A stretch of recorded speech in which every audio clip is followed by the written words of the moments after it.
Hi you guys, welcome back to the channel. My name is Brad. This is the Firefighter's Financial Toolbox. Now we've been doing a series on the 3 tax buckets of retirement assets. And today we're going to finish up with the third part. We started with the taxable. Now we know taxable is everything that we have that gets taxed every year. Then we talked about tax deferred. That's your 401ks, your rollover IRAs, your traditional IRAs, your SEP IRAs, these kinds of things. This is the money that we get a little tax break going in. But when we take it out, it's taxed at full ordinary income rates. Today we're going to talk about my favorite bucket, the tax-free bucket. Why is it my favorite? Because this money, even though we pay taxes on it up front, grows tax-free forever as long as we let it go. And when we take it out, no taxes. What do we have in our tax-free bucket? Well, I'm going to start off with the one that most people overlook, you guys. And I think really it's probably the best one to put in there if you qualify. That is an HSA, a health savings account. Now, not everybody qualifies for it. You have to have a high deductible health plan to qualify. But if you do, you can put, as a single person in 2020, $3,550. And if you're married, that amount is $7,100 per year. Now, here's why this is such a great thing, you guys.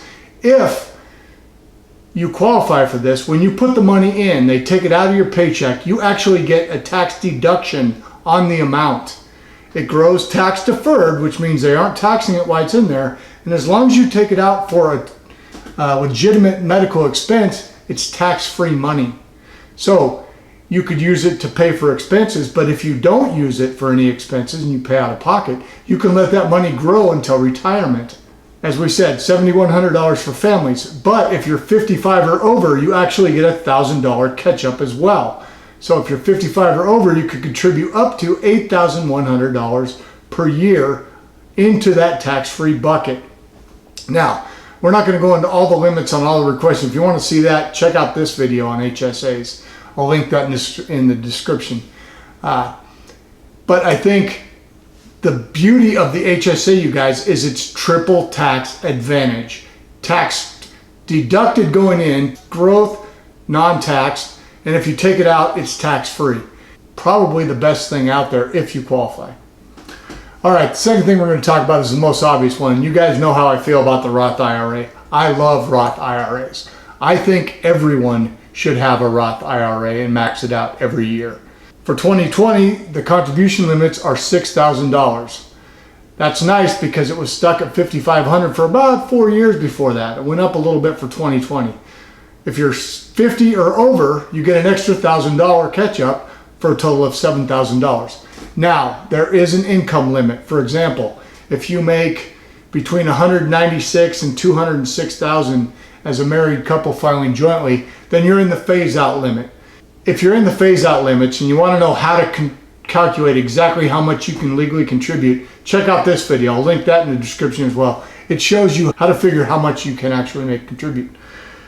Also, are in the phase-out limit, then you consider the backdoor Roth IRA. I made a video, this one, on backdoor Roth IRAs and how those work. And we're not going to get into all that right now, but that'll be linked in the description, you guys. Check it out. I actually have a playlist of Roth IRA videos that goes into all of these things.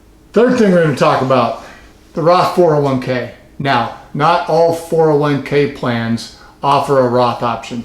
I have a 457. We don't have a Roth option. So unfortunately, this doesn't work for me. You guys, if you're new to your company and you're not sure what you got, talk to your HR. Ask them, do they have a Roth option? Right now, because of the Tax Cuts and Jobs Act, we are in a lower tax environment than we've been in for a long time. In fact, it's the lowest it's been since I've been an adult. I actually went from the 28% down to the 22%. Now, I am the top of the 22%, but I still got a 6% tax savings federally every year. So, with that being in mind, and remember the Tax Cut and Jobs Act is going to expire in 2025, and in 2026, we're going to go back to the old rates. So, this is a time where we might make more sense to make those Roth contributions to your 401k, forgo that little tax savings because you know when you take it out, it's going to be tax-free. Now, if you leave it in your 401k, you will have to do RMDs for it. But But remember, when you separate from that company, if you want to, you can roll over those Roth 401k assets into a Roth IRA. Then you get rid of all the RMDs. Pretty good way. So the last thing we're going to talk about is the mega backdoor Roth. Now, we talked about how some people can make Roth contributions, and the limits are $19,500 this year. And if you're 50 or over, you get an extra $6,500, so a total of $26,000. But some 401k plans and some workplace plans offer what they call after-tax contributions. So that means that you've already made your $19,500 contribution, and they allow you to make extra contributions.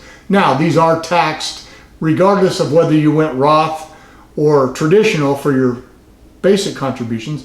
These are after-tax contributions. Now, because of a change in the tax law in 2014, now you can take that after-tax money after a small time, roll it into a Roth IRA, and it's tax-free. You guys, not everybody qualifies for that, and there's a couple of rules you need to know. First of all, the limit for 2020 is $57,000. But that includes employee contributions and employer contributions. So what do I mean by that? So let's say you made $19,500 in employer contributions. Whether they be ROCs or traditional, does not matter. So let's say you put in $19,500 in Roth. Now your employer matched, let's say $5,500. Now remember, the employer match is always in traditional. They're getting a tax break on it. You got to pay the taxes on it. However, so now between your contributions and your employer contributions, you're at $25,000. You still have the ability to make another $22,000 in after-tax contributions, which you can later roll into a Roth IRA. Pretty good deal. Now, if you're 50 or over, that amount goes up to $63,500.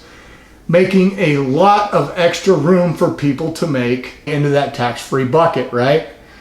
So what else? What's the other thing we can do? Well, because you might be in a low tax bracket now, or when you first retired, you may be in a lower tax bracket. The last thing we're going to talk about is Roth conversions. Now, I did make a video, this one, on my first Roth conversion. Because we're in a lower tax bracket right now, and because I plan on retiring in 4.5 years, I started my Roth ladder last year. Now, we're only doing small amounts, like $10,000 a year. But it's a way to put a small amount, because I'm in a lower tax bracket, I'm paying the taxes on it right now so that it can grow for another 5 years tax-free. And when I take it out, it's going to be tax-free.